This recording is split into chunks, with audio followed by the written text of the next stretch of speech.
Assalamualaikum warahmatullahi wabarakatuh. Perkenalkan, nama saya Winda Melisa dari Prodi PGSD semester 1 kelas D dan mata kuliah Konsep Dasar Komputer. Di sini saya akan membahas tentang pembelajaran anak SD, yaitu IPA, dengan makhluk hidup dan penjelasannya. Terus, setiap makhluk hidup, baik manusia, hewan, tumbuhan, hingga bakteri yang kecil pasti memiliki beberapa ciri yang sama.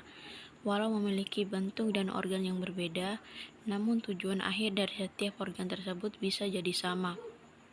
Selanjutnya, ciri-ciri makhluk hidup ada beberapa. Yang pertama, memerlukan makanan dan minuman. Kedua, bernapas. Ketiga, bergerak. Dan yang terakhir, tumbuh dan berkembang biak.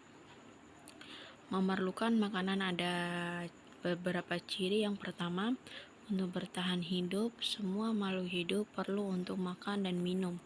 Kedua, bukan hanya manusia atau hewan, tanaman hingga bakteri pun juga butuh makan dan minum bila ingin bertahan hidup. Dan yang terakhir, makanan dan minuman adalah sumber energi bagi makhluk hidup. Selanjutnya, bernapas. Bernapas juga ada 3. Yang pertama, bernapas merupakan proses penghirup udara dari lingkungan yang kemudian dipilah. Kedua, oksigen akan masuk dalam tubuh dan dikelola untuk menjadi energi secara kimiawi. Dan yang ketiga, karbon dioksida akan dikeluarkan kembali melalui hidung atau saluran pernapasan lainnya. Selanjutnya, bergerak. Bergerak juga ada 3.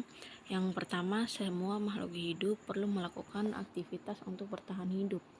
Kedua, saat bergerak, sistem gerak yang ada pada tubuh setiap makhluk hidup seperti tulang, sendi, dan otot akan bekerja.